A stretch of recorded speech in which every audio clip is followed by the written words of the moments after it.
Today we're reading one of the best love stories ever written.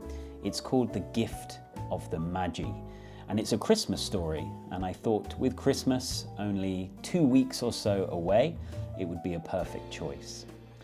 It's a beautiful story about love and sacrifice and what truly matters, especially at this time of year. So get comfortable, get yourself a drink like I have, and let's read this story together.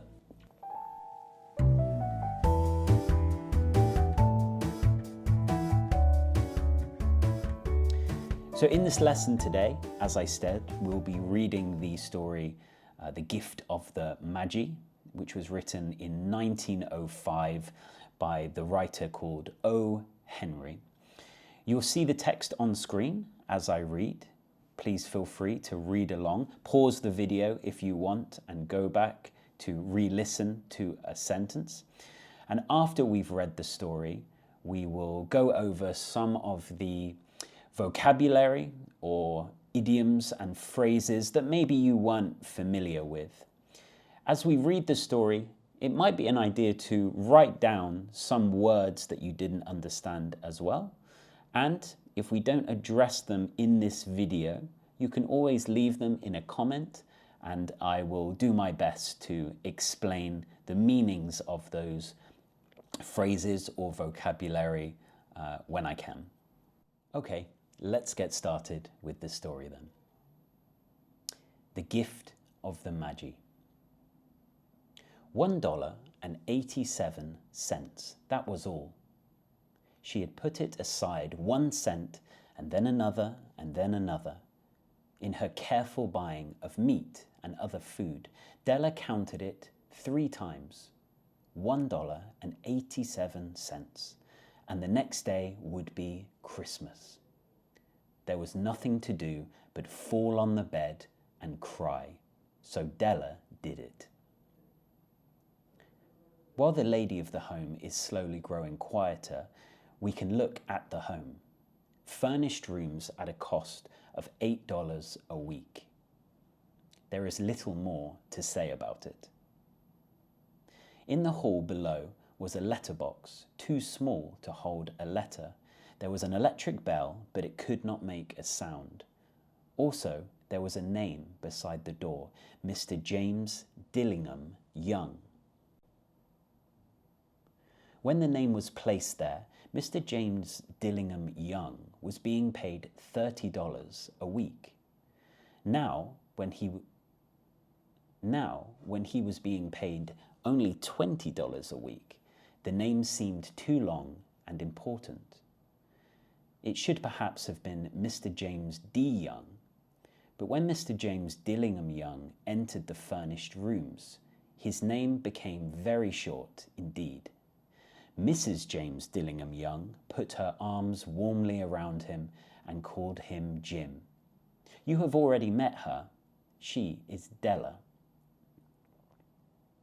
Della finished her crying and cleaned the marks of it from her face. She stood by the window and looked out with no interest. Tomorrow would be Christmas Day, and she had only $1.87, which to buy Jim a gift. She had put it aside as much as she could for months, with this result. $20 a week is not much. Everything had cost more than she had expected. It always happened like that. Only $1.87 to buy a gift for Jim, her Jim. She had many happy hours planning something nice for him. Something nearly good enough. There was a looking glass between the window of the room. Perhaps you have seen the kind of looking glass that is placed in $8 furnished rooms. It was very narrow. A person could see only a little of himself at night. However, if he was very thin and moved very quickly, he might be able to get a good view of himself. Della, being quite thin, had mastered this art. Suddenly, she turned from the window and stood before the glass. Her eyes were shining brightly, but her face had lost its colour. Quickly, she pulled down her hair and let it fall to its complete length. The James Dillingham Youngs were very proud of two things which they owned. One thing was Jim's gold watch. It had once belonged to his father, and long ago it had belonged to his father's father. The other thing was Della's hair. If a queen had lived in the rooms near theirs, Della would have washed and dried her hair where the queen could see. Della knew her hair was more beautiful than any queen's jewels and gifts. If a king had lived in the same house with all his riches, Jim would have looked at his watch every time they met. Jim knew that no king had anything so valuable. So now Della's beautiful hair fell about her, shining like a falling stream of brown water. It reached below her knee. It almost made itself into a dress for her. And then she put it up on her head again, nervously and quickly. Once she stopped for a moment and stood still while a tear or two ran down her face. She put on her old brown coat. She put on her old brown hat. With the bright light still in her eyes, she moved quickly out the door and down the street. Where she stopped, the sign said, Mrs. Sofronie, hair articles of all kinds. Up to the second floor, Della ran and stopped to get her breath. Mrs. Sofronie, large, too white, cold-eyed, looked at her. Will you buy my hair? Asked Della. I buy hair, said Mrs. Sofronie. Take your hat off and let me look at it. Down fell the brown waterfall. $20, said Mrs. Sofronie, lifting the hair to feel its weight. Give it to me quick, said Della. Oh, and the next 2 hours seemed to fly. She was going from one shop to another to find a gift for Jim. She found it at last. It surely had been made for Jim and no one else. There was no other like it in any of the shops, and she had looked in every shop in the city. It was a gold watch chain, very simply made. Its value was in its rich and pure materials. Because it was so plain and simple, you knew that it was very valuable. All good things are like this. It was good enough for the watch. As soon as she saw it, she knew that Jim must have it. It was like him, quietness and value. Jim and the chain both had quietness and value. She paid $21 for it, and she hurried home with the chain and 87 cents. With that chain on his watch, Jim could look at his watch and learn the time anywhere he might be. Though the watch was so fine, it had never had a fine chain. He sometimes took it out and looked at it, but only when no one could see him do it. When Della arrived home, her mind quieted a little. She began to think more reasonably. She started to cover the sad marks of what she had done. Love and large-hearted giving, when added together, can leave deep marks. It is never easy to cover these marks, dear friends, never easy. Within 40 minutes, her head looked a little better. With her short hair, she looked wonderfully like a schoolboy. She stood at the looking glass for a long time. If Jim doesn't kill me, she said to herself, before he looks at me a second time, he'll say I look like a girl who sings and dances for money. But what could I do?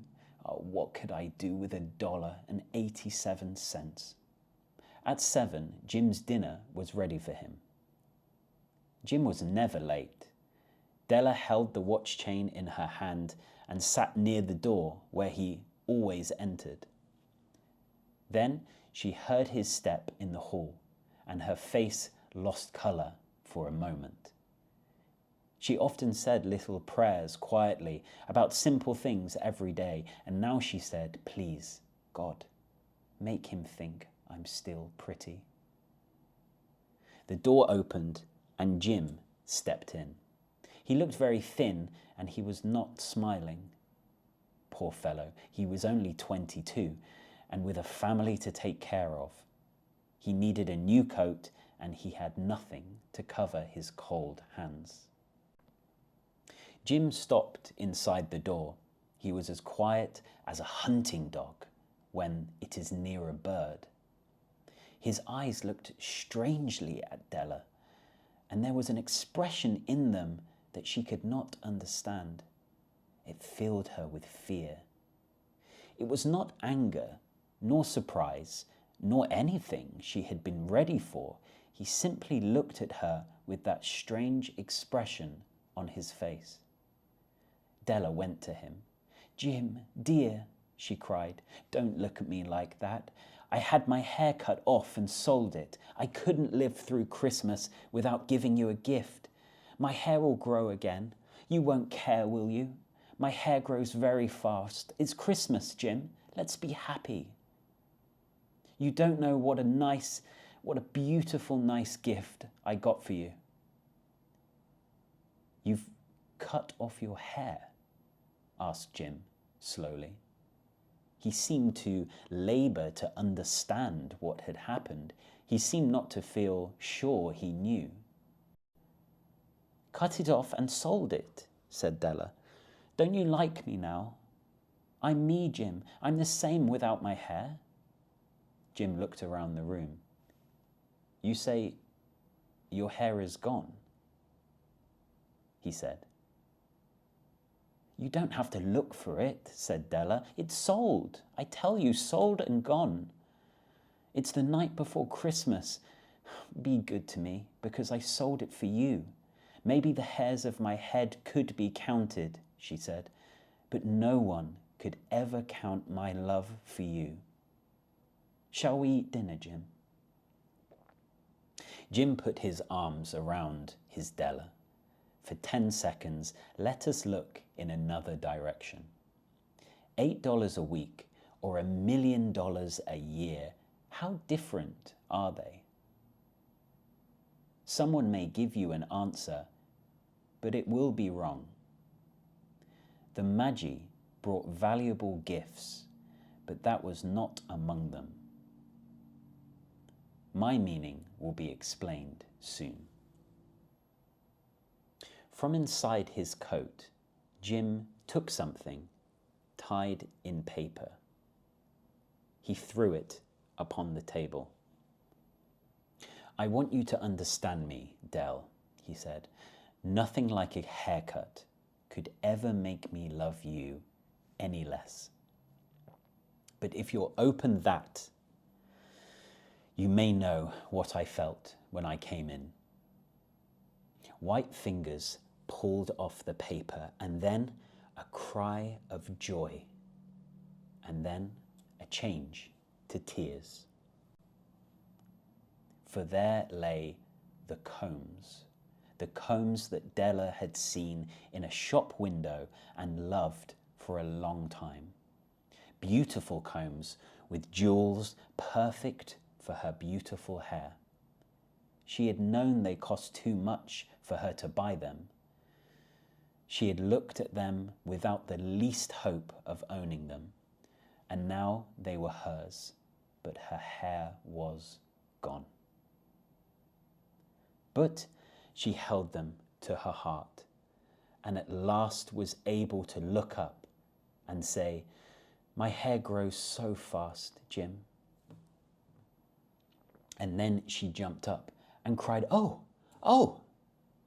Jim had not yet seen his beautiful gift. She held it out to him and opened her hand.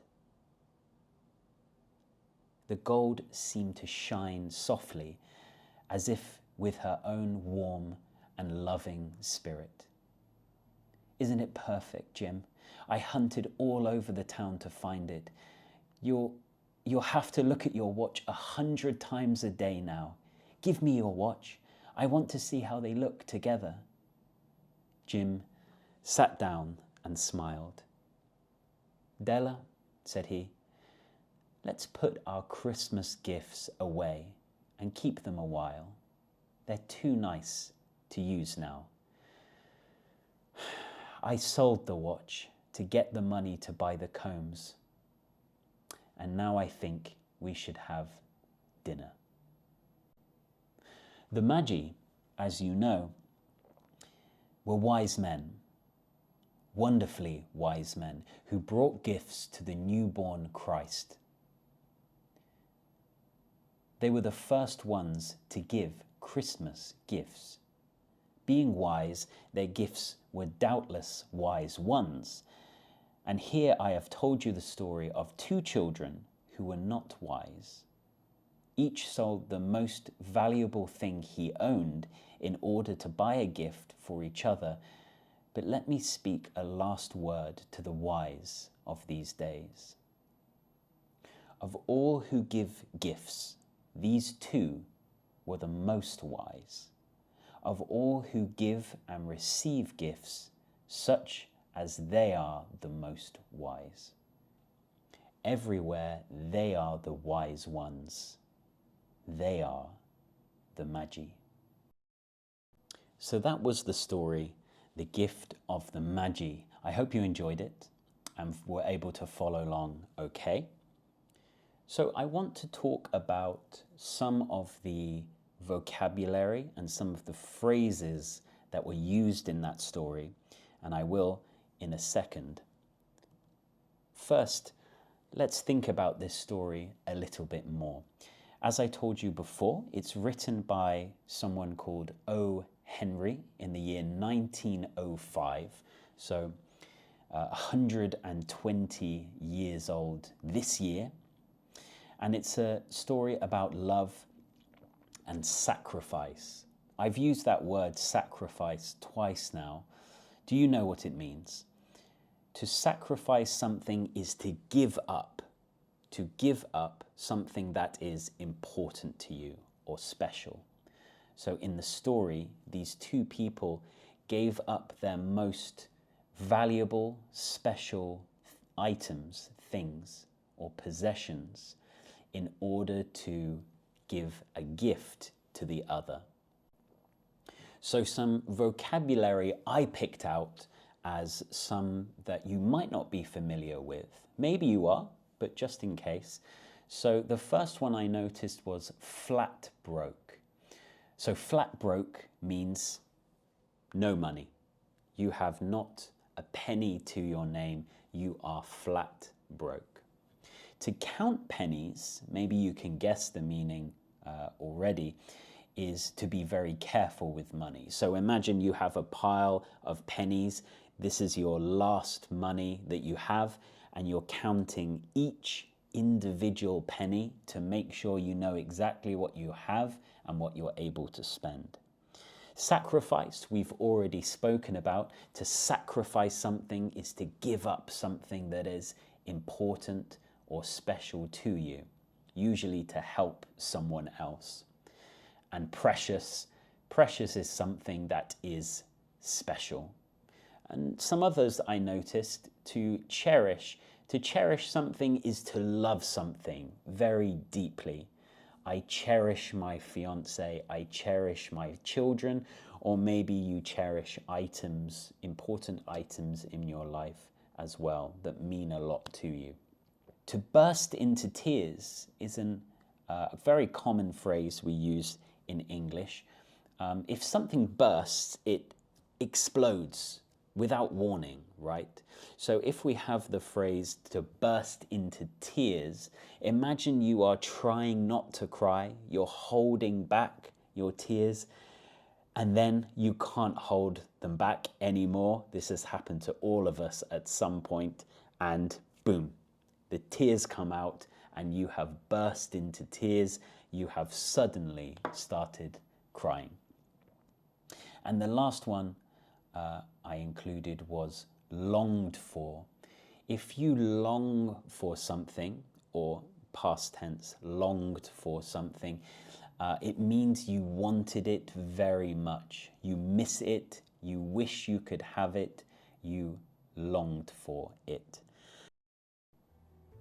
So to wrap up for today, here's a few things I wanted you to think about coming away from this story. What is the real gift in this story? See whether you can write or speak your answer, just to see how you would put this into words. What do you think is the real gift in this story? Is sacrifice always positive? We've talked today about sacrificing things that are important to you in order to help other people. Mostly we would see this as a positive thing, but can it or is it always positive? What do you think about this?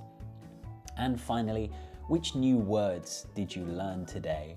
And which phrases or vocabulary are you going to take away from this and try and use in your English speaking the next time you practice? Please write these responses in the comments.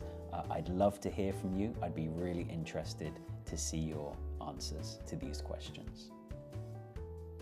Thank you so much for joining me today, reading this story. I hope you have a great Christmas if I don't see you before then. And I hope to see you in the next video to read another story and to go through some more